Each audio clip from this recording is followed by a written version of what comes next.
Sobat Muskitnas, apa kabar? Assalamualaikum warahmatullahi wabarakatuh. Salam sejahtera, shalom, namo buddhaya, Om Swastiastu, Rahayu, Rahayu. Apa kabar semuanya?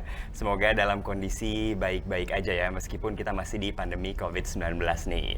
Selamat datang lagi di Ngobrol Pintar alias Ngopi di Museum. Kali ini bersama saya, Farid Mardianto. Dan hari ini karena udah masuk bulan Juli, ini ada yang diperingati, ada yang dirayakan nih sebenarnya di awal bulan Juli, yaitu hari lahirnya Bank Indonesia. Dan makanya saat ini juga saya sedang berada nih di Museum Bank Indonesia lokasinya ya. Agak sedikit berbeda dari ngopi-ngopi sebelumnya. Salah satu museum yang menurut saya memang gedungnya, bangunannya juga bagus sekali, koleksinya sangat menarik, sejarahnya juga sangat menarik. Dan ngomongin masalah Bank Indonesia, ngomongin masalah perbankan, ini nggak jauh-jauh pasti kita ngomongin tentang satu hal penting yang setiap hari nih kita cari, kita bekerja, kita mencari. Terus kemudian kita kita investasikan, kita simpan, yaitu tentang uang. Nah, tentunya saya nggak sendirian ngomongin tentang uang. Kali ini saya punya narasumber saya yang saya yakin nih, kalau kita ulik-ulik, kita cari tahu tentang sejarah uang dan juga fungsinya dan segala macam tentang uang nih, mereka berdua nih pasti tahu banget. Kalau gitu langsung aja kita sapa. Selamat pagi, siang, sore, malam nih ya buat Bang Erwin Kusuma. Apa kabar Bang Erwin? Baik, terima kasih. Sehat, selamat pagi, selamat siang, selamat sore. Terima kasih sudah hadir di sini Bang Erwin di Ngopi di Museum. Terus kemudian yang kedua dari Museum Bank Indonesia, tentunya kita akan ngobrol sama Mas Zainal. Apa kabar Mas Zainal? Baik Mas. Gimana kabarnya Museum Bank Indonesia? Masih tutup ya. Masih tapi tutup ya? Insya Allah kita lihat perkembangan ya. Oke, baiklah. Kalau gitu kita akan langsung aja nih ngobrolin tentang sejarah uang nih ya. Boleh diceritain nggak sih? Mungkin aku ke Bang Erwin dulu ya. Yep. Sebelum ada negara Republik Indonesia, pasti kan udah ada nih ya alat tukar yang digunakan di Nusantara. Boleh tahu nggak sih sejarah alat tukar di Nusantara itu seperti apa, Bang Erwin? Ya, seperti yang kita pelajari ya di pelajaran sejarah gitu kan. Kita kenal istilah barter ya. Jadi tukar menukar barang dagang ya, sama di Indonesia, di Nusantara seperti layaknya belahan dunia lain. Mulanya itu orang saling melakukan barter, tukar menukar gitu. Kemudian ada berikutnya uang yang disebut uang komoditas. Jadi uang komoditas itu alat pembayaran, alat transaksi yang digunakan masih berupa komoditas yang dianggap penting oleh masyarakat saat itu gitu. Jadi misalnya ada manik-manik, ada kerang, jadi berbagai jenis tergantung wilayah di Nusantara itu gitu. Apakah di pedalaman atau di pesisir gitu, komoditas apa yang dianggap masyarakat daerah itu berharga dan mempunyai nilai dan bisa dipertukarkan, itu bisa menjadi alat pembayaran. Itu alat pembayaran paling tradisional setelah barter. Jadi kita sebutnya uang komoditas. Gitu. Jadi ada itu kalau kita ke beberapa museum di wilayah Indonesia itu pasti menyimpan manik-manik, bahkan ada alat musik ya, nekara gitu. Itu juga waktu itu sempat digunakan sebagai alat pembayaran yang paling kita sebut paling kuno lah, sebelum adanya uang koin dan uang kertas. Kira-kira itu alat pembayaran yang paling tradisional di Indonesia. Jadi ketika awal mulanya ini adalah barter, berarti kayak semacam ada kayak perjanjian atau konsensus di komunitas tersebut, di masyarakat tersebut gitu ya? Jadi wadah yang paling real buat mata uang dan perdagangan adalah pasar, ya kan? Jadi dari dulu itu memang pasar itu sudah muncul sejak manusia membutuhkan untuk memenuhi kebutuhan hidupnya, memenuhi komoditas, pasti membentuk sebuah pasar. Di pasar itulah disepakati di mana titiknya gitu. Tentunya yang gampang diakses, yang memudahkan bagi semua orang yang pingin ke situ, itu akan timbul pasar gitu. Nah, dari pasar-pasar inilah kemudian alat-alat sistem pembayaran itu muncul. Termasuk apakah itu barter, apakah itu uang komoditas. Karena tidak melulu ketika uang komoditas muncul kemudian barter hilang, enggak. Jadi masih berjalan beriringan tuh sesuai dengan kemauan para pedagang masing-masing.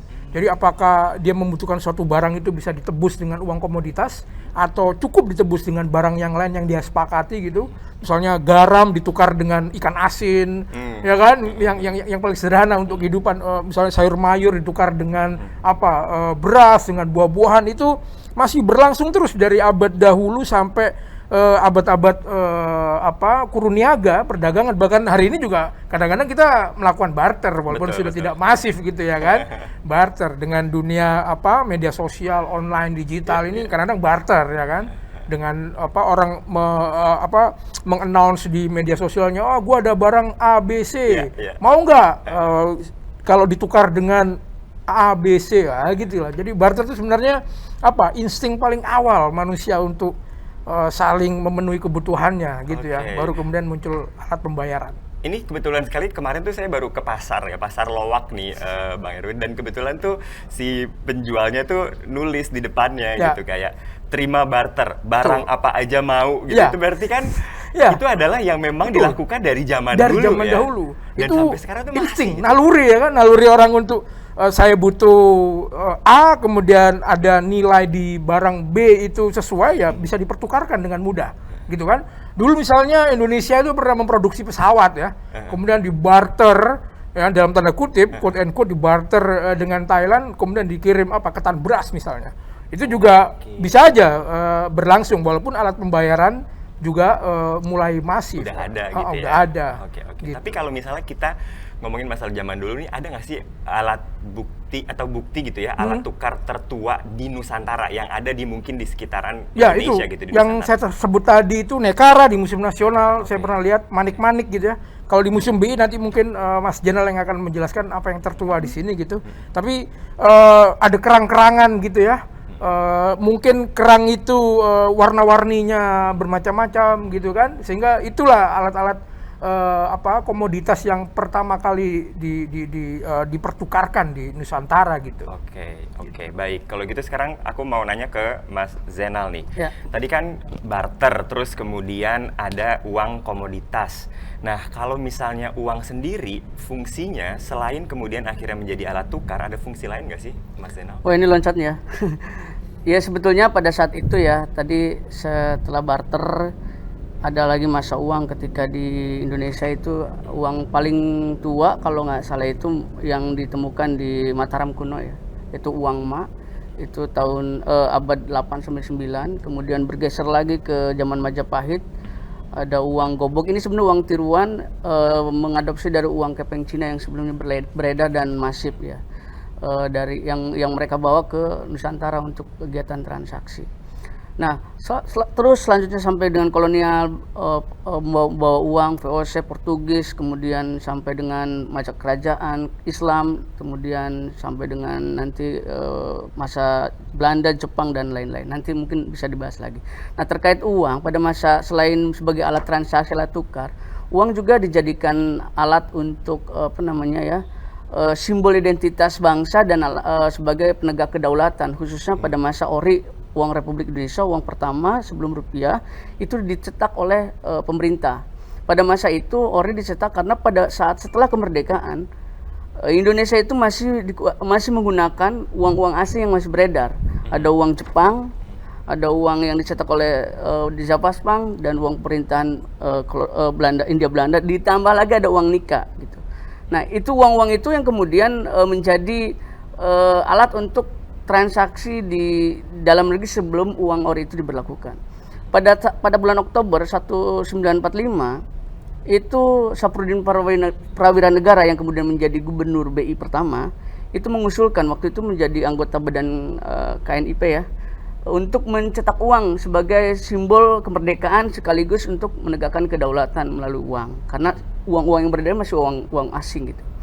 Tapi pada masa itu karena keterbatasan SDM, tenaga ahli, dan kondisi yang sedang revolusi atau perang, permintaan dari Saprodin itu masih tertunda lah begitu. Ya, Saprodin melobi Muhammad Hatta masih tertunda. Tapi kemudian setahun berikutnya, ini langsung aja Oktober juga akhir kemudian diterbitkanlah uang Ori. Ya, mulai beredar tanggal 30 Oktober yang kemudian 1946 yang kemudian dijadikan Hari Uang Nasional. Pada masa itu malam harinya Hatta berpidato bahwa Ori ini menjadi simbol bahwa kita harus punya kedaulatan dalam bentuk uang juga sebagai alat transaksi. Uang ori besok akan berlaku. Nah dari sanalah ori kemudian menjadi alat tukar yang harus digunakan oleh bangsa pribumi, dan uang-uang yang sebelumnya beredar dinyatakan tidak berlaku. Nah inilah proses untuk memperjuangkan uang sebagai alat transaksi pasca kemerdekaan itu menimbulkan ketidaksukaan lah tentunya dari Nika atau Belanda yang masih menguasai itu, yang apalagi Nika masih beredar, dan pada masa itu Indonesia juga dibagi-bagi ya, ada yang menjadi wilayah kekuasaan Belanda, ada yang menjadi Nika, ada yang menjadi kekuasaan Indonesia. Nah uang ori itu tidak boleh beredar di wilayah kekuasaan Belanda dan uang Nika pun sebaliknya. Tapi pada masa itu misalnya masyarakat itu sangat antusias, sangat bangga untuk menggunakan ori sebagai alat pembayaran. Jadi euforia kemerdekaan, penggunaan uang itu untuk jadikan ini bangsa Indonesia lah seperti itu. Bahkan mempertaruhkan nyawa. Misalnya di Cibinong di Bogor itu banyak masyarakat yang memaksa untuk menggunakan ori dengan bertaruh nyawa. Bogor waktu itu Jawa Barat masih kekuasaan Belanda ya, wilayah Nika, dan itu mereka masih ingin menggunakan itu. Karena pada masa itu barang siapa yang ingin menggunakan ori maka pihak Nika segala macam itu tidak segan untuk menghabisi lah begitu. Begitupun orang masyarakat Indonesia katanya yang menyimpan uang Nika itu dituduh pengkhianat gitu. Jadi agak-agak dilematis. Tapi pada masa itu masyarakat sangat bangga, kemeriahan untuk menyambut ori itu dilakukan di beberapa tempat gitu ya. Jadi ori akhirnya menjadi uang yang pertama yang menjadi simbol kedaulatan bangsa selain revolusi fisik, tapi uang juga menjadi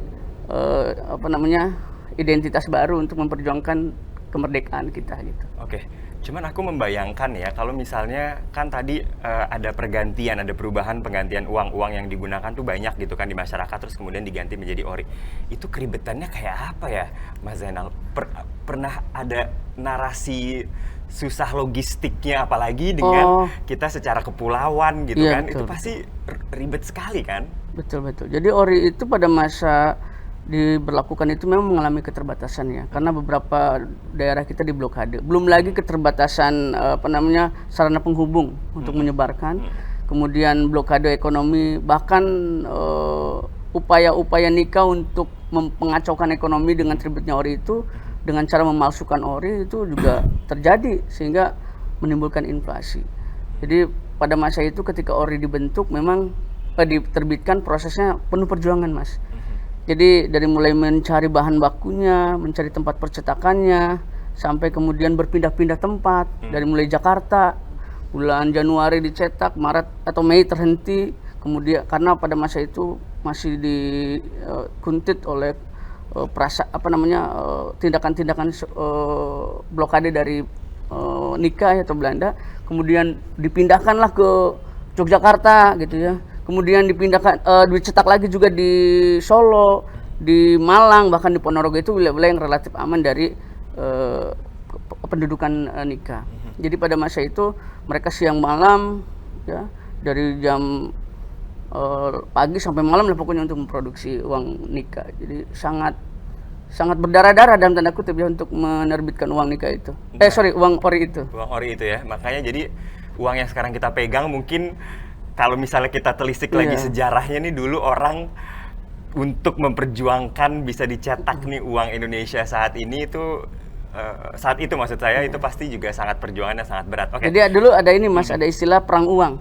Selain perang uang Nika atau disebutnya uang merah ya karena warna dominannya, dengan uang putih, uang ori, uang Republik Indonesia itu perang uang. Jadi selain perang fisik, perang diplomasi, ada juga perang uang untuk menegakkan kedaulatan lah itu. Oke. Nah tentu dengan adanya uang ini dan kemudian digunakan banyak sama masyarakat, akhirnya muncullah perbankan. Tapi sebelum kita ke sana, tadi bener kata Mas Zainal, saya agak lompat sedikit. Sebenarnya saya penasaran nih, mungkin balik lagi ke Bang Erwin ya. Berarti uang pertama kali digunakan di Nusantara yang sebelum Indonesia itu ada catatan nggak sih Bang Erwin, kapan atau abad berapa tuh? Kalau catatan tidak ada, tapi data sejarah itu berdasarkan keterangan prasasti. Jadi misalnya tadi setelah saya bercerita tentang uang komoditas, kemudian kerajaan-kerajaan di Nusantara itu mulai mengadopsi emas dan perak untuk dijadikan mata uang.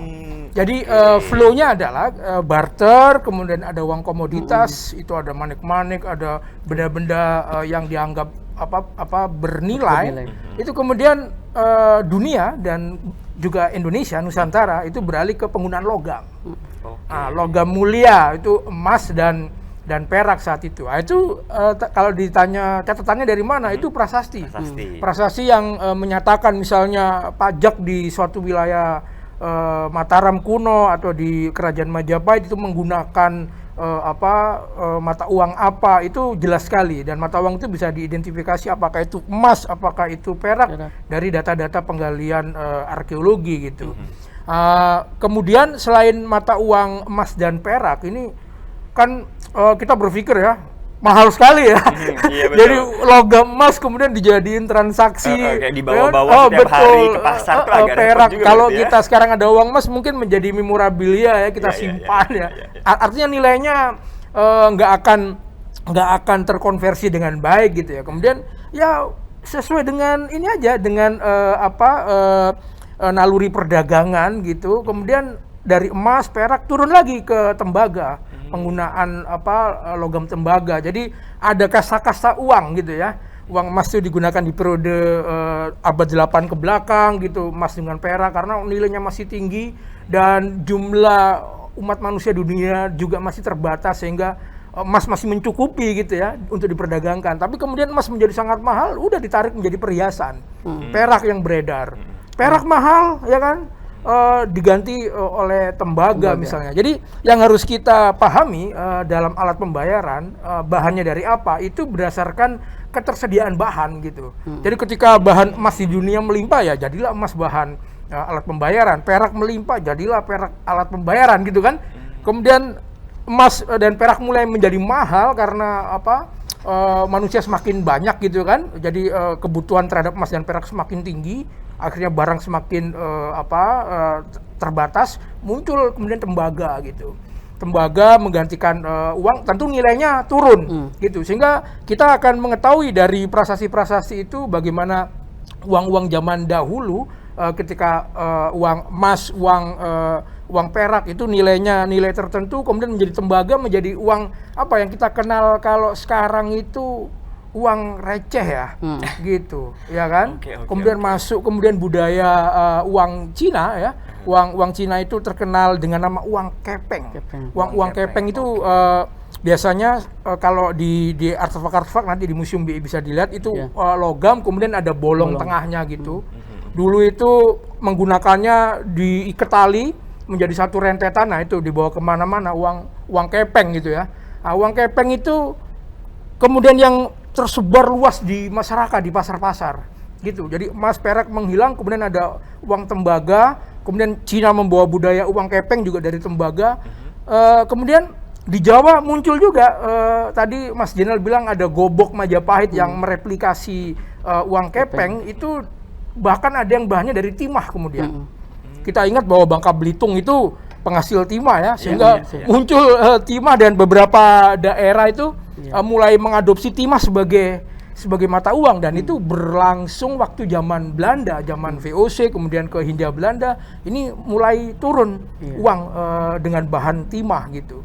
Itu jadi Nusantara ini, Indonesia ini kaya sekali dengan alat pembayaran gitu. Dan Museum BI saya pikir salah satu museum yang masih menyediakan artefak yang menarik untuk kita bisa menyaksikan alat-alat pembayaran Indonesia dari zaman dahulu sampai saat ini. Gitu Mas. Terus kemudian sampai akhirnya kita menggunakan uang kertas tuh bagaimana tuh Bang Erwin? Iya. Jadi uang kertas kalau sejarahnya itu Cina yang pertama kali menggunakan uang kertas, kemudian Eropa ikut mengadopsi, dan mulanya uang kertas itu adalah semacam kertas berharga, surat berharga yang menjamin suatu nilai emas atau perak gitu. Kan orang nggak mungkin membawa bongkahan emasnya kemana-mana, sehingga kemudian di Eropa itu ada goldsmith, orang-orang para penghitung emas ini itu dia menerima emas kemudian menukarnya dengan semacam surat kertas yang menyantumkan nilai tertentu dari emas itu, dan ini kemudian berlaku sebagai alat pembayaran. Mulanya itu dari situ, uang kertas. Sehingga bank-bank sentral di dunia, bank-bank sirkulasi termasuk di Yavas Bank yang kemudian menjadi Bank Indonesia, itu juga menggunakan jaminan emas dalam mencetak uangnya. Dia boleh mencetak uang kertas, tapi ada jaminan emas yang disimpan di dalam khazanah perbankan. Nah, itu sebenarnya tradisi yang berlaku di Eropa, kemudian diadopsi di Indonesia, gitu. Sejak itulah kemudian di Yavas Bank dalam konteks Indonesia yang pertama kali mengedarkan uang kertas. Nah, di Yavas Bank itu kemudian menjadi Bank Indonesia ini, gitu. Uang kertas itu pertama kali di Yavas Bank. Itu bank sirkulasi pertama yang berdiri di Hindia Belanda, yang kemudian dinasionalisasi oleh Indonesia pada 1951, kemudian berdasarkan Undang-Undang Nomor 13 tahun Undang-Undang Nomor 11 tahun 1953, 1 Juli 1953 menjadi Bank Indonesia, namanya diubah menjadi Bank Indonesia. Itu kira-kira. Nah, kalau ngomongin Bank Indonesia berarti aku mau ke Mas Zainal nih. Berarti kalau tadi dari pemaparannya Bang Erwin ceritanya, apakah Bank Indonesia adalah bank pertama yang ada di Indonesia, Mas Zainal? Sebenarnya sebelum bank di Yavas Bank ada bank dulu ya, ada bank-bank yang sebelumnya ada ya.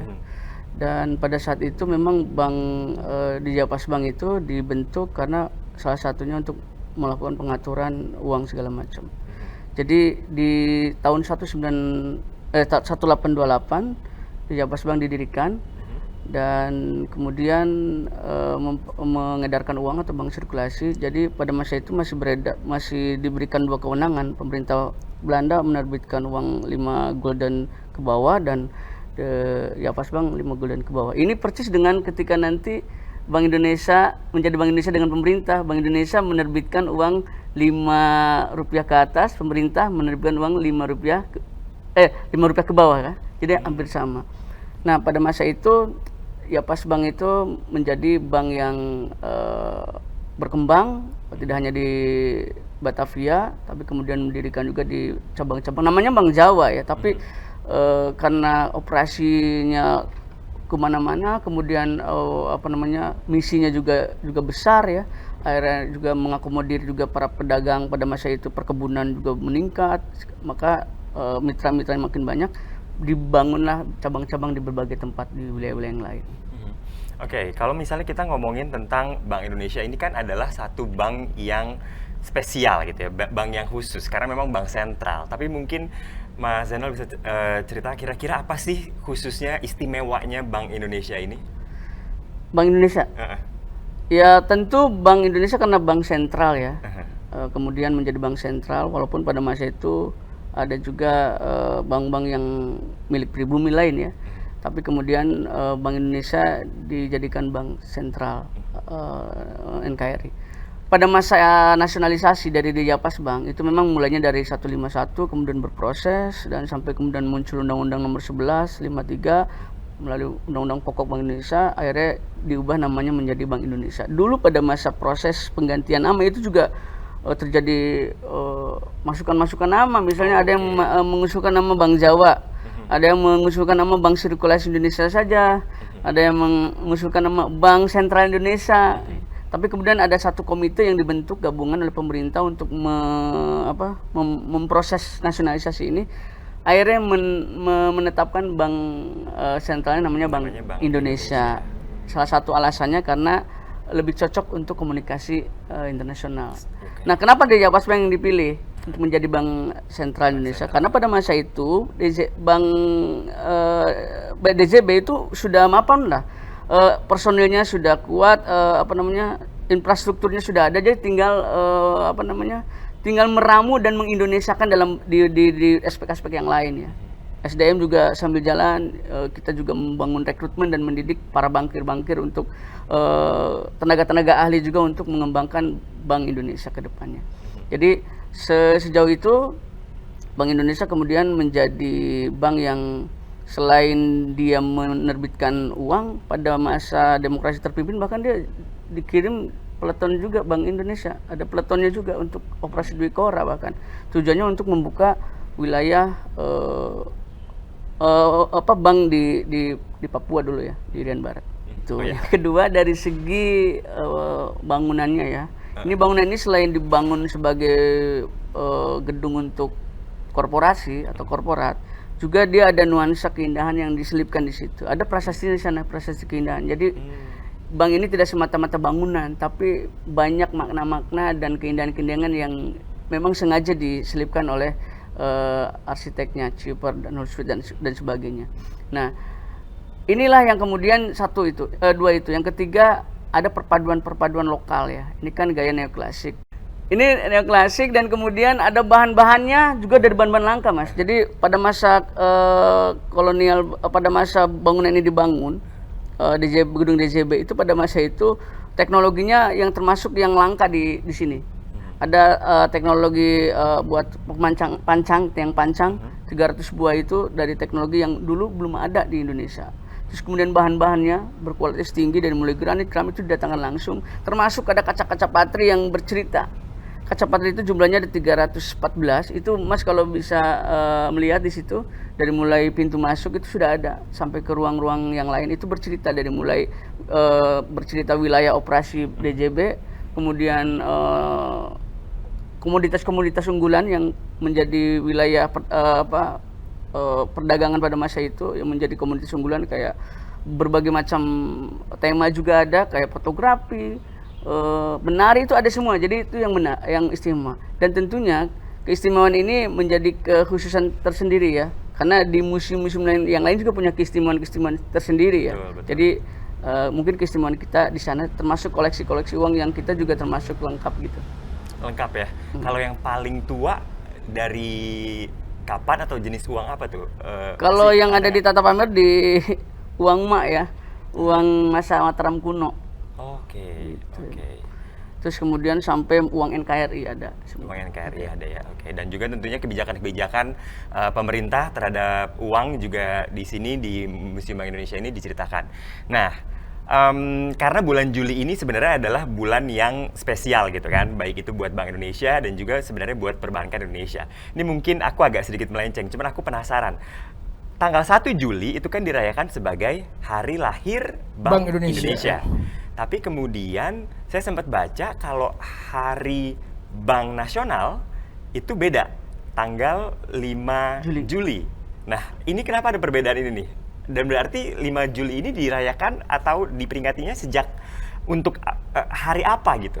Iya, jadi tadi seperti disinggung sebelumnya bahwa setelah 17 Agustus 1945 kita memproklamasikan kemerdekaan, itu kan kemudian salah satu untuk melengkapi kedaulatan Indonesia sebagai negara itu kan harus mempunyai bank sentral dan mata uang, gitu.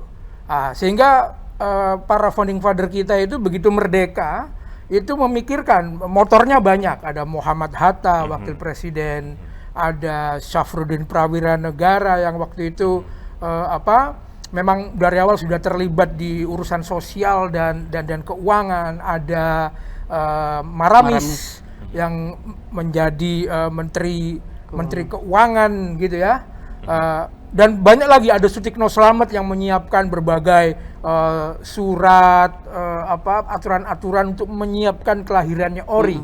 Terus ada Soekarno juga terlibat dalam menghimpun seniman-seniman untuk menggambarkan ORI pertama kali.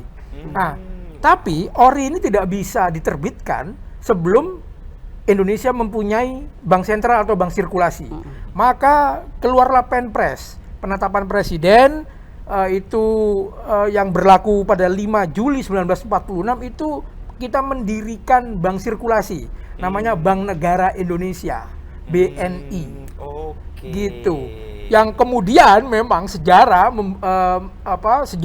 perbankan bergulir, kita mengenal namanya Konferensi Meja Budar KMB 1949, yang di situ ada wacana kebangsaan bahwa dari Republik Indonesia Serikat kemudian kita beralih menjadi Republik Indonesia, NKRI itu 17 Agustus 1950. Tapi sebelum itu ada KMB yang memutuskan bahwa nggak bisa ini ada dua bank sentral, dua bank sirkulasi di negara Republik Indonesia nantinya. Sehingga dalam konferensi meja bundar itu diputuskan kalau di Javas Bank, bank sirkulasi yang sebelumnya sudah beroperasi di wilayah Hindia Belanda, yang kemudian menjadi Indonesia, itu yang tadi disinggung sudah lebih settle, sudah lebih cabang-cabangnya sudah lebih mapan gitu. Itu kemudian yang disepakati dalam konferensi meja bundar, sudah di Javas Bank saja yang kemudian menjadi bank sirkulasi untuk negara Republik Indonesia. Sehingga BNI, Bank Negara Indonesia yang tadi 5 Juli 1946 itu dinyatakan sebagai bank sirkulasi pertama kali NKRI, itu menjadi bank pembangunan saja gitu. Menjadi bank pembangunan yang mensupport perbankan di sisi lain, tapi bukan untuk sirkulasi dan sentral. Dia bukan otoritas moneter. Otoritas moneternya dan bank sirkulasinya ditetapkan di Javas Bank, yang kemudian ada proses nasionalisasi di situ karena harus kita miliki kan, jadi dinasionalisasi.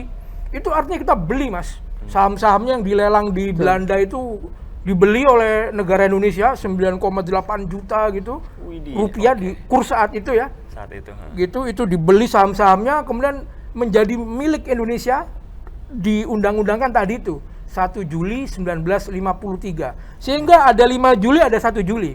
Nah, yang 5 Juli ini tadi itu berdasarkan Penpres pertama kali kita memiliki bank sirkulasi yang kemudian berhenti. Nah, ini sempat diperingati masif di zaman pemerintahan Presiden Soekarno. Karena Soekarno masih ingin mempunyai nasionalisme dalam perbankan. Bahwa kita memang bank sentralnya BI. Tapi cikal bakal Indonesia pertama kali memiliki bank yang benar-benar itu milik RI, dilahirkan oleh pemerintah RI, itu Bank Negara Indonesia saat itu. Gitu, makanya diperingati menjadi Hari Bank. Hari Bank di Indonesia gitu. Karena apa? BRI itu sebelumnya adalah bank milik Belanda ya kan, yang kemudian dinasionalisasi menjadi BRI. BTN juga sama, Bank Tabungan itu juga sebelumnya bank yang dinasionalisasi. Jadi hanya benar-benar yang kita dari awal membentuk sendiri, dengan mulanya ada yayasan dahulu, dikumpulkan uang, itu adalah Bank Negara Indonesia, BNI. Dan BNI inilah, bank sirkulasi BNI ini dari 1946 sampai 1949, inilah yang mengedarkan ORI, uang Republik Indonesia saat itu. Gitu. Yang ORI, saya kalau boleh menambahi, ORI itu memang ditetapkan itu hanya beredar di Jawa dan Madura. Begitu. Jawa dan Madura. Kalau kita belajar sejarah Indonesia nih dari 4549 itu pergolakan daerah itu ini Mas, dinamis. Ada negara-negara boneka gitu kan. Betul. Jadi menurut perjanjian Linggajati misalnya, Indonesia itu RI, Republik Indonesia itu hanya Jawa, Madura dan Sumatera misalnya begitu. Nanti Renville berubah lagi, apa berubah lagi. Dinamis, ada agresi militer Belanda ke satu, kedua, suasana perang. Sehingga ORI itu bukan satu-satunya uang Republik saat itu. Sehingga Sumatera, karena tadi dibilang ada pertanyaan bagaimana distribusinya. Iya memang susah. Nggak mungkin dari Jawa dibawa ke luar Jawa gitu kan. Untuk memenuhi kebutuhan Jawa aja, ORI ini bertempur mati-matian dengan uang merah, uang nikah itu. Bertempur dalam arti saingan. Jadi masyarakat itu kita kan berupaya supaya digunakan uang ini kan, gitu, supaya berguna uang ini ya. Di Jawa itu ada uang macam-macam, ada uang ORI, ada uang nikah, ada uang Javas Bank yang sebelumnya masih beredar, ada uang Jepang. Jepang invasi ke Indonesia membawa uang juga Mas. Gitu. Jadi ini beredar nggak karu-karuan. Akhirnya Sumatera ini memenuhi sendiri, maka kita kenal adanya ori-ori di daerah. Ada ORIPS ya kan, ada uang Republik Indonesia daerah Banten, ORIDAP. Banten itu mempunyai uang ori sendiri misalnya. Sumatera ada uang Republik Indonesia, Sumatera ada Aceh nanti ngeluarin juga gitu. Nah, jadi muncul banyak ori untuk mengatasi tadi itu distribusi bahan, kemudian nilai mata uang, kursnya terhadap mata uang lain, karena ini terkait dengan perdagangan. Jadi waktu itu Muhammad Hatta untuk mengurus keuangan kita itu sampai datang ke Sumatera. Untuk membenahi keuangan kita ini dan kemudian menetapkan, oke, Sumatera mengeluarkan orinya sendiri, berbeda dengan ori yang tadi sudah ditetapkan untuk Jawa dan Madura misalnya. Gitu. Jadi itu sangat serius sekali waktu itu para pendiri bangsa menyusun hal keuangan Republik Indonesia gitu kira-kira. Oke. Nah, ini dari uang aja berarti kita sudah bisa belajar sejarah yang panjang gitu ya. Makanya ketika kita megang uang, jangan dirusak ya. Apalagi di uang itu kita melihat ada sosok pahlawan biasanya. Nah, sekarang kita ngomongin masalah sosok pahlawan yang dipilih nih di uang ini nih. Mungkin siapa yang mau cerita nih, Bang Erwin atau Mas Zainal? Pemilihan tokoh-tokoh yang ada di uang sekarang nih. Iya. Tadi saya menambahkan betul ya, jadi karena ORI itu juga begitu dalam suasana yang serba sulit, dalam suasana pergolakan, di daerah-daerah juga akhirnya diberikan kewenangan untuk menerbitkan ORIDA Uang Republik Indonesia Daerah ya. Nah, terkait tokoh-tokoh atau gambar yang dipilih, sebetulnya ini saya tidak terlalu ini ya. Tapi kalau saya baca dari pimpinan yang pernah berbicara bahwa pemilihan tokoh ataupun gambar itu memang sebelumnya sudah di pembahasannya di fokus group discussion dan juga melibatkan berbagai banyak kalangan dari mulai unsur pemerintah, Kementerian Keuangan, kemudian sejarawan diundang, akademisi, bahkan ahli waris yang misalnya tokoh pahlawan itu juga diundang dan minta izin untuk ditampilkan di uang itu. Nah, itu yang kemudian pilihan tokoh tentu memang berdasarkan kesepakatan itu tentu yang berperan sebagai dalam keindonesiaan ya. Ada misalnya pada masa yang pertama BI menerbitkan yang uang yang Kartini ya, muka Kartini itu karena Kartini misalnya ini ya, sambil salah satu contoh ya.